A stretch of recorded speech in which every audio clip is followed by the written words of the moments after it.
Sedangkan kondisi penyakit yang lain ya, yang tidak boleh dilakukan bekam adalah darah rendah. Ya. Tapi ada catatan ini ya. Ini maksudnya darah rendah yang biasanya dia normalnya adalah diastoliknya 80, sistoliknya itu 120. Nah, ini normal, ya ini normal. Kalau biasa normal, kemudian dia kok tensinya ketika ditensi itu 110 atau 100 atau di bawah 100 dan kondisinya lemah. Nah ini darah rendah yang tidak boleh dibekam. Ya kan? Ini namanya hipotensi, ya darah rendah yang tidak boleh dibekam. Perkecualian kalau dia biasa ya biasa tensinya itu rendah memang, dia normalnya itu, ini ada khusus ini ya, kondisi khusus ya. Ini biasanya wanita ya laki-laki juga ada sih, walaupun tidak banyak. Nah ini normalnya itu 110 atau dia biasa 110 bawahnya 80 atau 75 atau 70. Kemudian ada yang tensinya 100 bawahnya 70 ya. Tapi dia enjoy saja normal, lidahnya juga terlihat merah, jadi tidak pucat gitu. Justru ketika dia tensinya yang biasanya 100 kok jadi 110, dia sudah pusing. Seperti hipertensi pada umumnya itu. Atau yang dia 110, kalau secara internasional itu 110 kan belum di angka normal kan, tapi dia nyamannya segitu. Berarti dia normalnya memang 110 gitu. Maka ketika 120 atau tekanannya sampai 130 dia tidak bisa tidur, pusing gitu.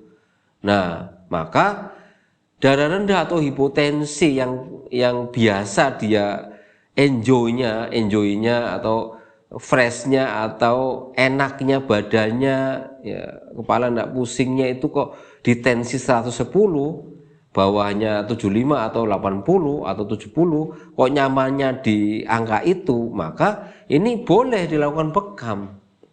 Nah, hipotensi atau darah rendah tapi boleh dibekam karena dia memang nyamannya itu di angka yang sudah saya sebutkan.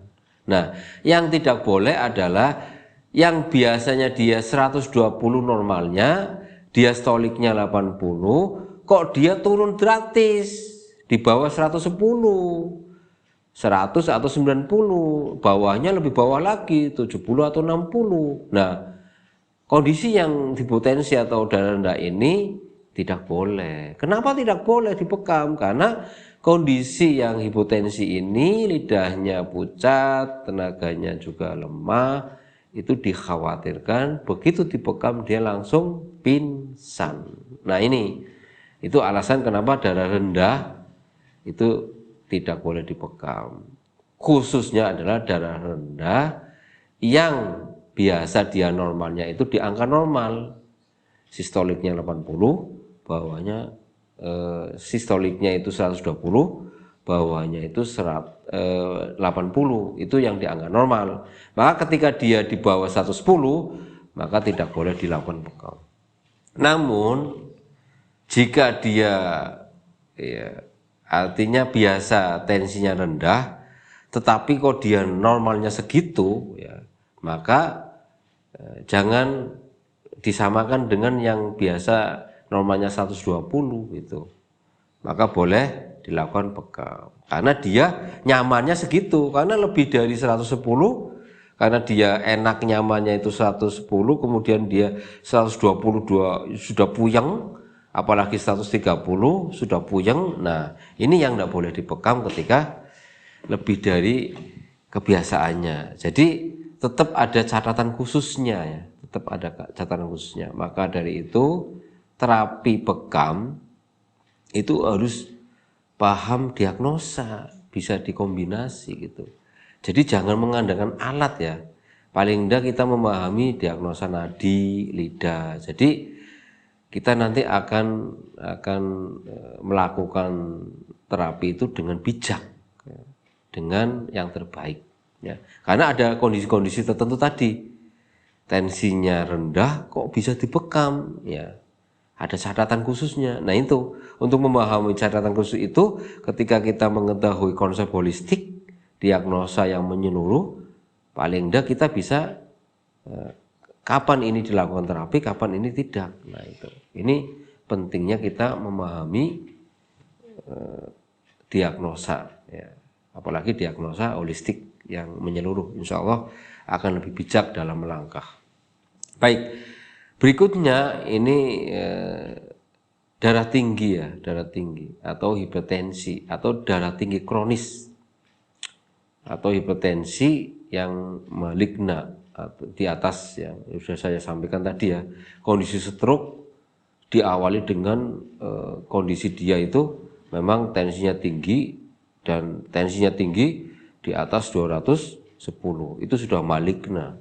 Nah ini yang khusus hipertensi maligna yang memang dia bukan penyakit lain ya, bukan stroke, tapi dia memang hipertensi tapi di atas 210 tekanannya.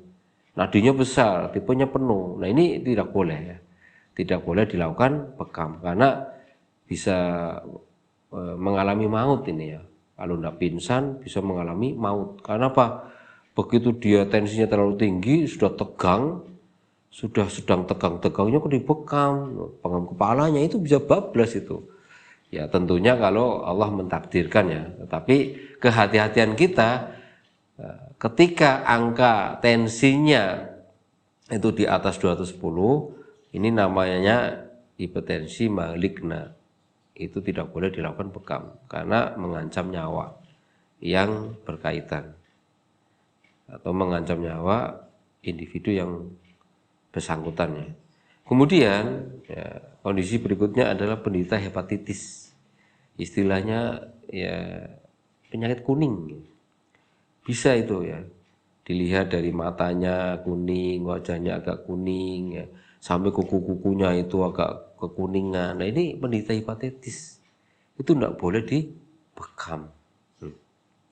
Apalagi hepatitis ini juga dia ada ini penyakit menular, termasuk penyakit menular ya.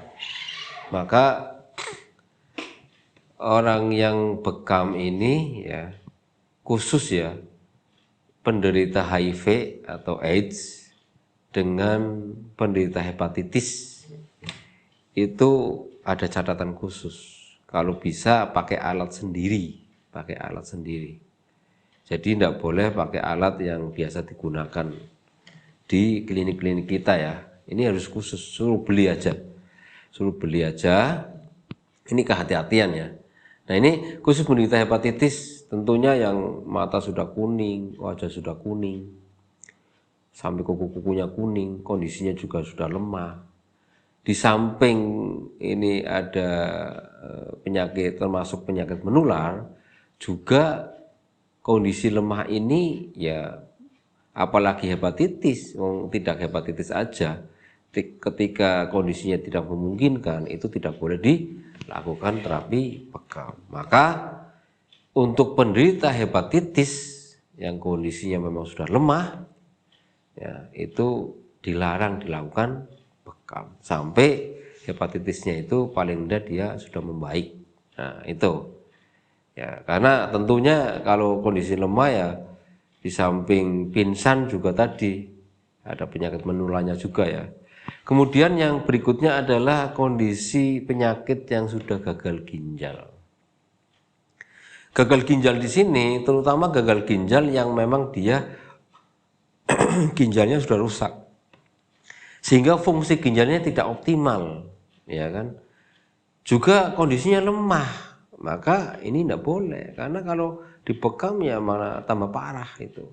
Tapi kalau gagal ginjal, fungsi ginjalnya sedang menurun, ya, ini fungsi ya, bukan ginjalnya yang rusak ya, tapi fungsinya sedang menurun, tetapi nadinya besar, kondisinya memungkinkan, boleh karena kondisi ginjalnya tidak rusak, hanya fungsinya saja yang menurun itu ya.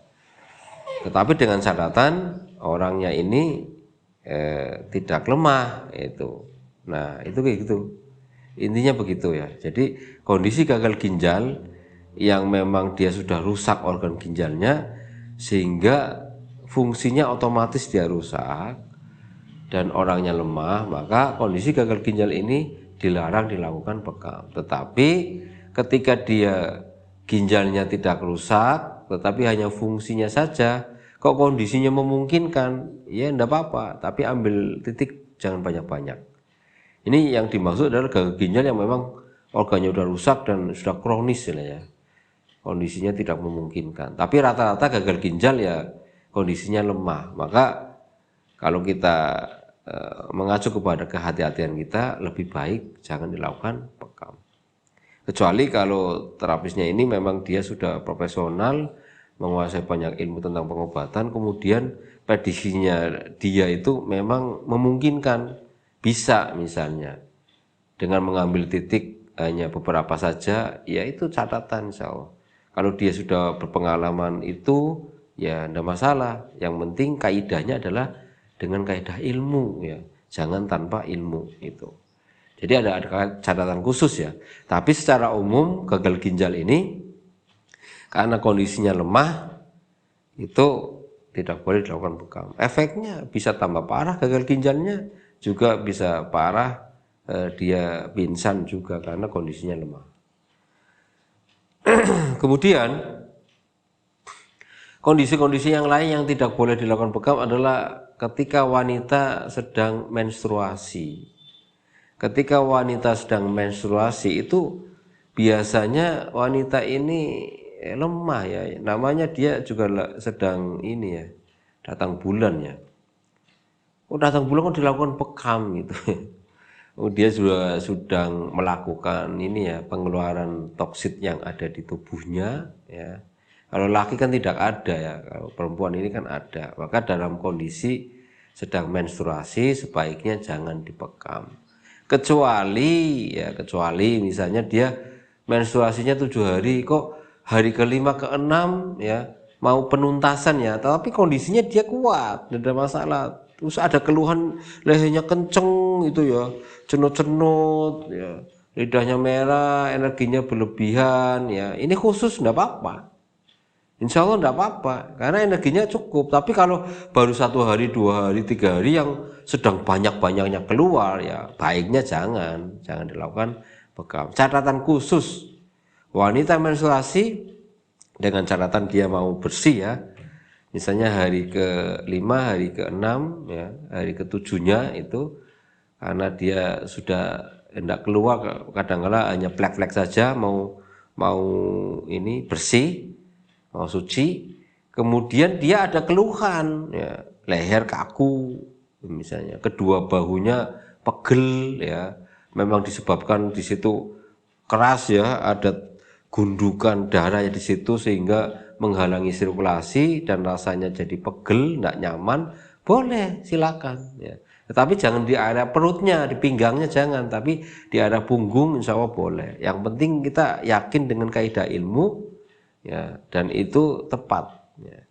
Tapi secara umum ya, wanita yang menstruasi itu dilarang bekam, hanya catatan khusus saja, tapi harus dengan kaidah ilmu. Nah, sebaiknya kalau bagi pemula ya, yang baru belajar bekam itu ya diarahkan ya, kalau masih ragu ya diarahkan sebaiknya setelah menstruasinya selesai. Hanya nunggu hari saja sih itu. Kalau dia ragu-ragu dan tidak kuat mentalnya ya, nah, itu sebaiknya dilakukan setelah menstruasinya selesai itu ya. Begitu. Kenapa? Ya karena ya yang namanya orang sedang mens ya, perempuan sedang mens itu biasa rata-rata kan nyeri headnya muncul, kondisinya kadang-kadang panas, ada yang menstruasinya dia tiduran aja ya kan. Nah itu karena kondisi-kondisi seperti itu ya itu jelas tidak mungkin untuk dilakukan bekam. Kalau dilakukan ya jelas kontraindikasi gitu. Hanya dengan catatan khusus saja di akhir hari yang mau bersih, tetapi dia ada keluhan lehernya kaku, kenceng, bahunya juga pegel, ya itu memungkinkan bekam, tidak apa-apa insya Allah.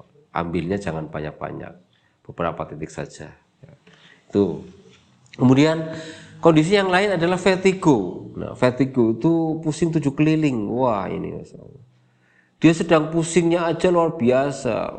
Kalau kita lihat itu vertigo itu ini muter itu. Nah, sedang muter kayak gitu rasanya kok dibekam, ya enggak mungkin. Maka vertigo itu enggak boleh.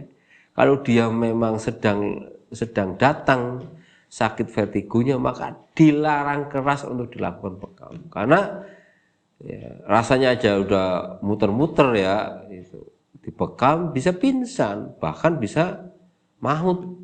Nah, ini alasannya kenapa vertigo itu tidak boleh dibekamnya, karena itu bisa terjadi maut, bisa terjadi pingsan, karena nahan pusingnya aja sudah pusing 7 keliling gitu. Kecuali kalau memang vertigonya pas ndak datang, dia lagi rileks, tenang, vertigonya tidak datang, kondisinya memungkinkan, boleh dibekam. Tetapi kalau sedang datang, sedang melihat atas itu sedang muter-muter, sedang pusingnya luar biasa, ya, kok dibekam, ini larangan keras, tidak boleh dibekam. Karena tadi efeknya bisa mengalami pingsan, bisa koma, dan bisa mengalami maut. Nah, itu. Kemudian kondisi-kondisi yang memiliki gangguan darah, contoh misalnya dia mimisen, ya kan, muntah darah, mimisen, atau semua lubang alami, telinga, mulut, kemudian hidung keluar darah, bahkan sampai mata keluar darah. Ini ada pendarahan yang sampai separah itu, ya jelas ini ada penyakit yang memiliki gangguan darah, itu tidak boleh dibekam. Karena menghadapi penyakit telinganya keluar darah, mulutnya keluar darah, hidungnya keluar darah, itu sudah berat, sudah panasnya sampai bergejolak ke atas sehingga dia keluar dari lubang-lubang alami tersebut. Kalau dibekam, ya nanti tambah parah, nanti bisa pingsan juga itu, bahkan bisa meninggal karena di dalam itu sedang panas-panasnya luar biasa sehingga pembuluh darah itu sampai darahnya itu keluar dari pembuluhnya itu. Nah, ini tidak boleh, larangan keras, karena efeknya bisa semakin parah dan bisa mengalami maut. Insya Allah demikian ya. Kemudian kondisi yang lain ya, stres berat, itu bisa ini masukkan ya. Kalau tadi kan berarti berupa fisik ya. Nah, yang berupa psikis itu ketika orang sedang galau. Orang sedang galau, orang sedang tekanan, orang sedang stres berat karena masalah yang dideritanya. Ini tidak boleh dilakukan bekam. Obati dululah. Penyebabnya apa dululah, digali dululah, konseling dulu. Selesaikan biar psikisnya itu normal dan tenang kembali, baru dilakukan bekam. Kemudian orang stres, ya juga yang namanya orang stres sedang ini ya, sedang parah-parahnya, bahkan mendekati gila, ya itu juga tidak boleh. Apalagi orang yang sedang gangguan ya, lagi parah-parahnya gangguan, terutama tipe yang panas itu, dia sedang meraung-raung, menjerit, ya itu juga tidak boleh dibekam. Kemudian kondisi ketika di tanah padang pasir yang dia memang matahari sedang teriknya kuat sekali, ini tidak boleh, bahaya, tidak boleh itu, tidak boleh. Makanya ya paling enggak matahari sudah condong ya, sudah condong, nah itu boleh. Tapi kalau sedang kuat-kuatnya terik, apalagi di lokasi yang sangat panasnya sangat tinggi, itu juga larangan ya, larangan untuk dilakukan bekam. Baiknya ketika dia sudah mendekati sore, ya, itu kayak gitu, karena bisa pingsan, dan kemudian darahnya juga bisa keluar tanpa henti. Karena apa? Tadi pengaruh dengan gejolak darah itu diakibatkan karena matahari terlalu kuat. Demikian yang bisa saya sampaikan. Kurang lebihnya mohon maaf. Assalamualaikum warahmatullahi wabarakatuh.